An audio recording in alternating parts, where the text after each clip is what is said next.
Good morning, everybody, and welcome to the couch. I'm Cindy, and today we have Shane Brassell on our couch. Thank you for and having me. welcome, a warm welcome to you. So tell us a little bit about yourself, Shane, and how your passion as to how you got into the business that you're in. The business that I'm in? Yeah. Actually, it started a very long time ago when I was a child and I went to physio. And I just thought, how cool you get to help someone and they have fun at the same time. And Amazing, how cool yeah. is that? And so, yeah, since I can remember, I wanted to be a physio and I wanted to work with kids. And so, yeah, that journey kind of started, I suppose, when I was 10 years old already, and the passion was there. And it was there, Yeah. and here I am, however many years later, Wonderful. and qualified physio and specializing in children and children with neurodevelopmental difficulties. Amazing. Yeah. The most rewarding field, Yeah, I can imagine. It is. It's really, really, I think some people just think I get to play all day, but which I do. Well, you do, but in the best of ways. Yes. Yeah. So Shane, from the clinic's point of view, we see so many children, and I know there's a very wide range of normal. Yes. People think, oh, my child's not crawling by this age or not walking by that age. But then we have the opposite, when parents don't see problems, and that there's almost a hesitancy to push the child to work on those core muscles or tummy time or all of these things. What advice can you give me from the clinic perspective as to what is normal? What is normal? Because I know there's a wide range. There's a big range of normal.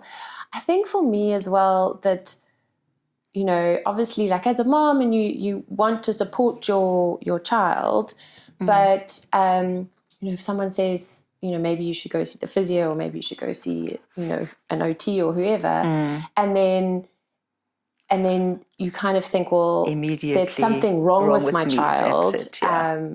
that I need to go and look for help. Yeah. But there doesn't have to be anything wrong with your child to see how you can learn to promote development in the best way possible. Assisting. Well, but yeah. So, and I think what's amazing when you look at children and how children are developing, and they have, they love to do. It's just watching development is amazing, and and children just want to explore and want to do different things. Exactly. But sometimes it can be tricky for some children, and also within the normal range as well. Yeah. So often children might avoid doing something because they're finding it a little bit tricky. The easiest example is like a bum shuffler. So a child. So why has a child chosen to bum shuffle and not chosen to do the more crawling? And often it's something really small that we can just tweak a little bit, and then we can support them. And maybe that child doesn't crawl, but what we can also do is support that child in helping them learn the skills that they would have learned through crawling, which is then going to help them much later on in life. Yeah. And also that development period is laying down so many foundational brain networks. So if your brain is used to doing something in one way and trying to avoid something in another way, that that you can you might see, it's not maybe going to be an issue this year, and it's not going to be an issue when they're 5, but it might be an issue later when they that's right. trying to do sport, or it might be something that predisposes them to injury. And if we can change something very small when they are small, then it's just promoting positive development and kind of this development that keeps spiraling outwards. And so from my perspective, I would also much rather see someone that has a concern or has been sent, and I say, I don't think there's too much to worry about. But you we know, can they're just on the tweak right that track, or whatever, you yeah. know, or, you know, there's nothing very wrong with your child, but here, this is what we can do to support going forward. That, you know, to come and see us, there doesn't have to be something very wrong. That's it, yeah.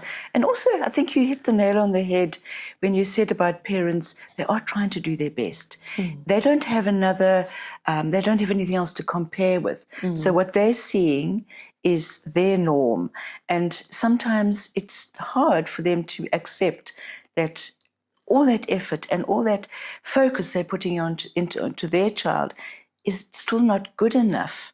But it is. It's just, if only people could see it as assistance and help going forward. So from my perspective, I often see the challenge for me is the way I say it, and the small things that I'm picking up that I know, my gut instinct is telling me, we need to tweak that. We need to refer you on so that you can your child can be the best that they can be. But it's almost the psychological effect that those words have when parents didn't realize there was a problem. One of the most common ones is the head lag. Oh my goodness. Parents don't seem to even realize that their child is hanging to one side like this permanently. And so in order to be able to sit, you need to have an erect head that's balanced, surely. Yes. So and crawling and all of those things if your head is on one side. So Shane, tell me what the red flags are that I'm looking for in the clinic situation in order to refer on. So, I mean, the one thing that we love to see, which is maybe not necessarily even a red flag, but a child that's been born early, you have a child with a typically developing brain, a typically developing child, but it's a brain that has been introduced into the world a little bit too early and not when it's been matured. And so you have you have a brain that's already trying to solve problems to cope with life when it's not completely ready. Oh, yeah. And we love following up with the babies that were born early and just trying to make sure we can promote the best development possible for that child. And also because we know that there are links with children that have been born early and they do develop fine, but then by school age, they have maybe sensory difficulties or there's difficulties when they then want to be doing sport and those kind of things. And if we can help promote those from early on, then we can prevent those difficulties at school age.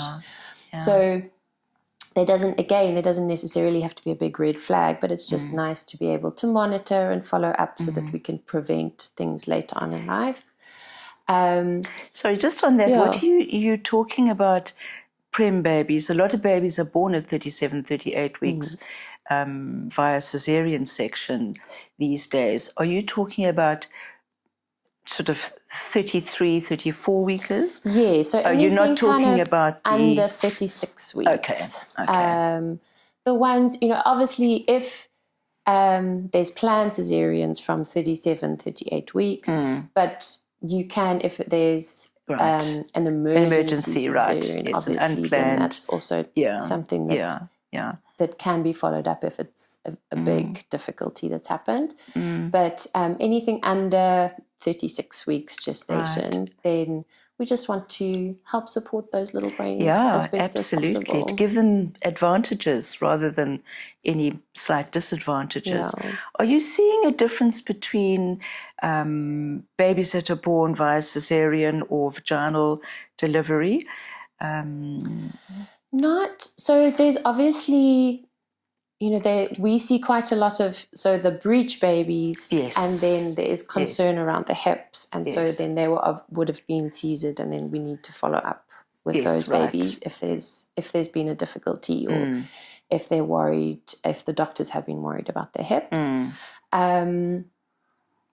And it is interesting. So because I think someone that's had a child that's had a very long labor can often also come up, we call it 𝗄𝗶𝘁𝗵𝗆, which is like, stiff neck. But it is stiff, and so they limit their range of movement. And so again, you have this developing brain that is learning through its sensory motor experiences, and now you have a baby that's, because of discomfort or some tightness, is not exploring all the ranges possible. And so you do get where they either turn to one side, or the head tilts to one side, or you get the little banana body.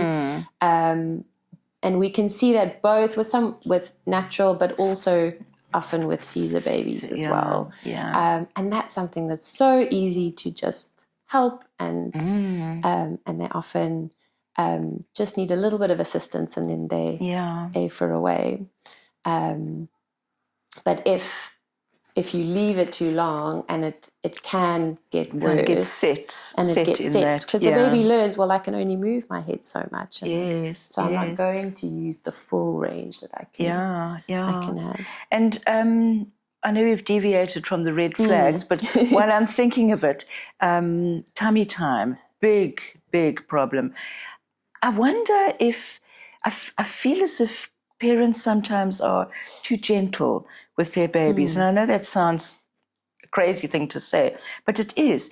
I think social media has told people, you must do this, but if you do that, you're going to harm the baby. But if you don't do that, and there's so much stress involved in handling babies. You can't lift them like that, and you mustn't. And so people are almost too gentle. And I love it when I see a dad sort of doing helicopters and aeroplanes with their child, because that's so good for the children, isn't it? So tummy time seems to be a little bit of an issue in most babies. Of course, because babies are sleeping on their backs these days, and they're not getting used to and comfortable sleeping grounded on their tummies. Are you seeing any effects later on for the back sleeping, and how it affects tummy time? And so I think, I also see it as there is, I think tummy time is important, and everyone does tell parents tummy time is important.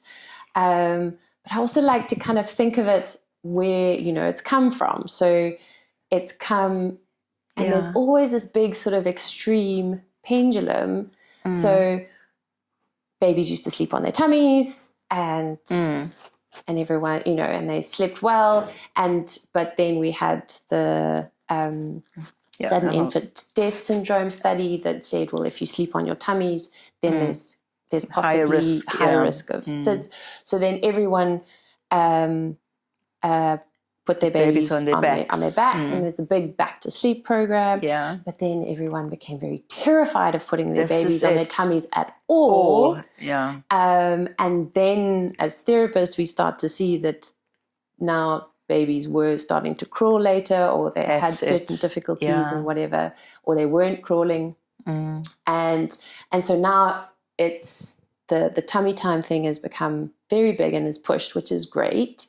But we forget that the baby is not tummy and back. It's, it's movement all around. 360 degrees.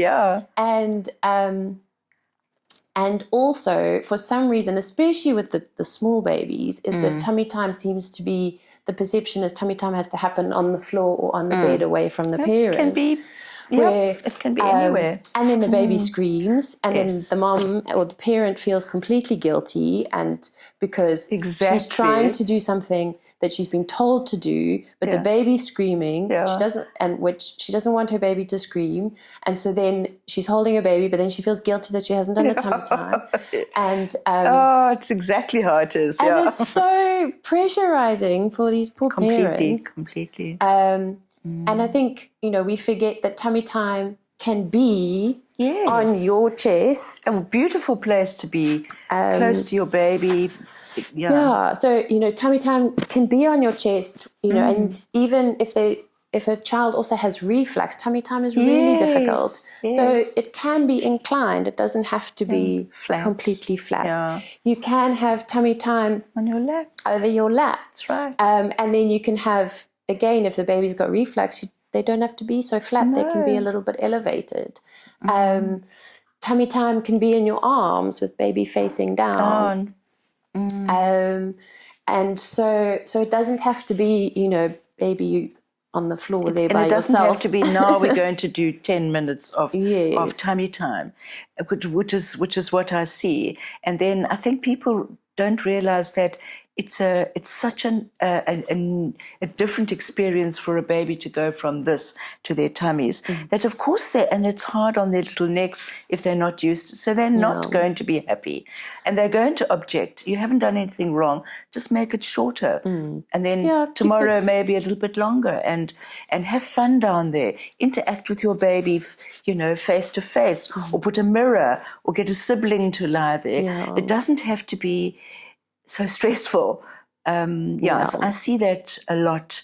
But you're right, you know, it's 360, it's not just front and back. And so I actually also really like side lying. So to have, whether it's also like the child is on the floor and you're lying next to them and you can have nice FaceTime together, or in your arms, because when you side lying, that's when you learn to use your core, actually, because you've got because if you're a little bit towards one side, and I wish I had a doll, she's a little bit towards one side, then you have to use your oblique muscles and your core muscles in one way, because of gravity's pulling you. And then if you come back a little bit that way, so that kind of moving in between, and then the babies, you see it so beautifully in babies that are a bit older, like your kind of 7 months, where they're on the floor and the one leg is this way and then it comes over this way, and they're kind of rolling in. They're not quite directly on their side, but they're a little bit forward and then they're a little bit back, and they're kind of moving in between, and that's all the obliques coming together and working so nicely together. And also because tummy time for a baby, when your head is the majority of your body weight, is heavy. Really difficult. It's very heavy, So to be in side lying position where your head can be supported, and so the baby's not so worried and has this priority of, I need to hold my head up. But that's very exciting, because that's actually meeting so many needs. Then you can, and then it can also be, I'm on my tummy, and then you can help them I'm on my side, and you can help them go onto their tummy. And it doesn't have to be for 10 minutes. It can be for half a second, and then they can come back again. And it's, you know, it doesn't have to be the baby rolling themselves, but you know, the way that you hold them, you can easily, especially when they're on your lap, kind of make them go in between. So tummy time is important. Yes. Side lying is also important. I hear you, and I feel as if people need to realize that they can just actually have fun, helping their baby through all these stages, but have more fun rather than the stress, the pressure. Now I've got to do this. Now I've got to stimulate my child like that. So that's very exciting. I'm going to put that into our clinic. I'd always kind of fallen into that front or back. So thanks for that, Shane. And then could we just talk about the crawling age? Because I feel as if it's been pushed forward to the normal crawling age seems to have been pushed a little bit further towards 1 year sometimes. Has that got anything to do with back lying? I don't know if it's got to do with back lying. I think it's got a lot to do with car seats.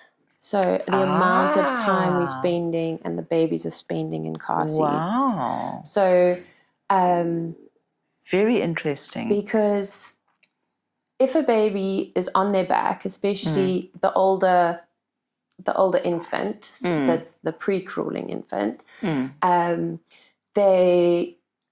if they're on their back and they're playing on the mat or on a bed or on, you know, with you, they will be experimenting and trying to move their own bodies and doing that kind of 360 movement, even if they are on their back, but if an arm goes over this side or the legs come up and they're trying to put their feet in their mouths, I love it, holding, and they're kind of rocking from side to side. So you can have some really nice play on your back. Yes. But when you're in the car seat and you're all crunched like this and your shoulders are rounded and your hips are up. You can't explore much at all, can you? You can't explore much at all. So you kind of get stuck in this position and everything is nicely supported, which a car seat really needs to do. Yes. But also, all the time. we've got now the car seat, and the car seat goes onto the pram, and then they go for a walk in the pram, and then they go back in the car, and then you go pick up your siblings, and they stay in the car, and then or they're asleep in the car seat, and you don't want to wake them, so the car seat goes on the floor. So, so to have time, whether it's with you on your lap, whether it's on the floor, whether it's on the grass, in the garden, whatever, wherever, is just to have that opportunity to explore movement and to widen the movement rather than yes. And I think, and what's interesting with the crawling thing is that it's been taken off the milestone list officially. Has it? How interesting. And it's because I think it's such an important stage. It's such an important stage. Wow. But I think it's been taken off because if your child doesn't crawl, they can have other modes of, again, the range of normal. So they can be a bottom shuffler, or they can go straight into walking. So in the broader scheme of things, people are saying you don't necessarily have to crawl for there to be something very wrong. Right. No, that I can see. Yeah. That might be a red flag, but I think it's kind of forgetting about all the skills that crawling does give you, which is maybe, which is a lot about exploration. It's a lot about perception. It's a lot about multitasking, because when you're crawling, you've got to understand what this shoulder does, what that shoulder does, what this hip does, what this hip does, and you've got to connect it with your trunk all in between.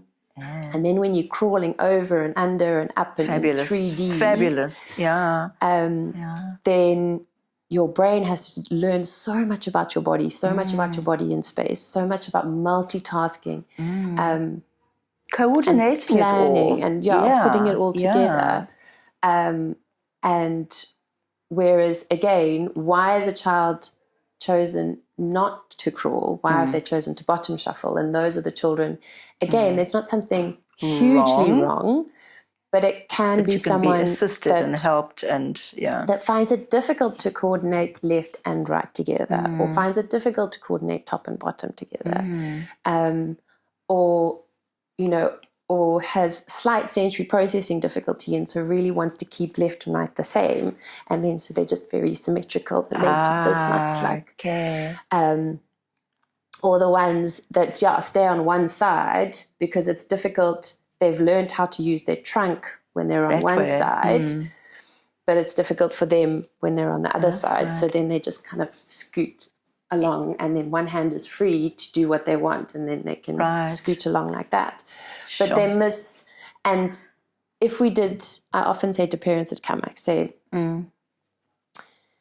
if we did nothing for this child, would they walk? Yes, they will one day walk. But I would like to give them the skills so that when they walk, they can walk well over lots of different surfaces, and they're not, and they don't struggle to balance on one side. That they are happy to climb on the jungle gym and explore and hang from trees and do the monkey bars and they're happy to do these things. I want them to be able to go equally on both sides, because when you learn to write, you need to, in order to free up your right hand, you need to actually have your weight slightly more on the left side, so that you have freedom, so that you're not slumping over and trying to write like this. So, so again, it's really kind of not big things that are wrong. And if nothing happened, would the child be okay in life? Yes, they will be okay. But they could be more okay. But we could help them thrive. So those are the kind of things. So to end it off on a very important note, walking rings. Yes. I'm surprised. I mean, for me, I'm surprised that people still use walking rings. I know. Me too. It's, so I think there is a perception that if you want your child to walk, and if you want to help them walk, that you Put can them in use a the walking ring. Yeah. But practicing doing the thing that you want someone to do isn't, if they don't have the foundation, is not going to get them, Exactly. It's the same as if you're going to try and teach someone, if you're trying to take a child and practice reading with them, but if they have no concept of letters, then yes, it's not going to work. All about the foundations on everything, yeah. And then also what happens is in the walking ring is you don't actually practice walking very well, because you're kind of hanging in the seat and your legs are going, paddling. or they go up on their tiptoes. Yeah. It also doesn't help to teach you about exploring about space. That's right. And that's, when we talk about crawling and learning, and that's 3D and up and down, and wonderful, and learning about your body in a 3-dimensional space. And when you're in a walking ring, it's very 2-dimensional, very limiting. You might bump into something, but you bump into something not because your body bumps in, but because the front of the walking ring. And that's also not saying, then there's obviously the high risk if you have stairs and they fall down the stairs. In them, that can be very dangerous as well. But it doesn't, I think there's lots of different devices that don't add to the support of a development of child. But as a parent, I'll also say, so things like the bumbo seats I put in the same category. The bumbo seats, you're right. And the jolly jumpers. Yeah. But also, if you need your child to be in a safe place for 10 minutes temporarily while you have a shower, absolutely, or you need to do some cooking, for sure, there's a place for them. There's a place, whether it's the bamboo seat or the walking ring or the jolly jumper. But no more than 20 minutes at a time, and no more than 40 minutes a day. Again, the bamboo seats, if it's the only place you can get to feed your child, and that's where they eat, and it's going to work short period of time, by all means. But I think the risk is when maybe you leave a child with a nanny and they've got a lot of jobs to do, and they can turn the TV on and the child sits in the bumbo and the walking ring for a couple of hours at a time, and then that's not. It's all about education, isn't it? It's all about helping people to understand why we don't really recommend things, and how doing it naturally and allowing the child to explore.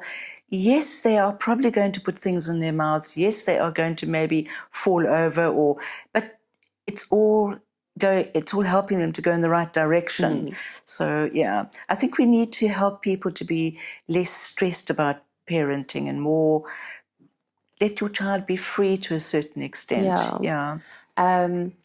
Free, and then also to help do the exploration that maybe they might be a bit, support the exploration that maybe a child is not willing to go there on their own for whatever reason, because they might, maybe it's a nervous personality, or maybe it's or a cautious personality, or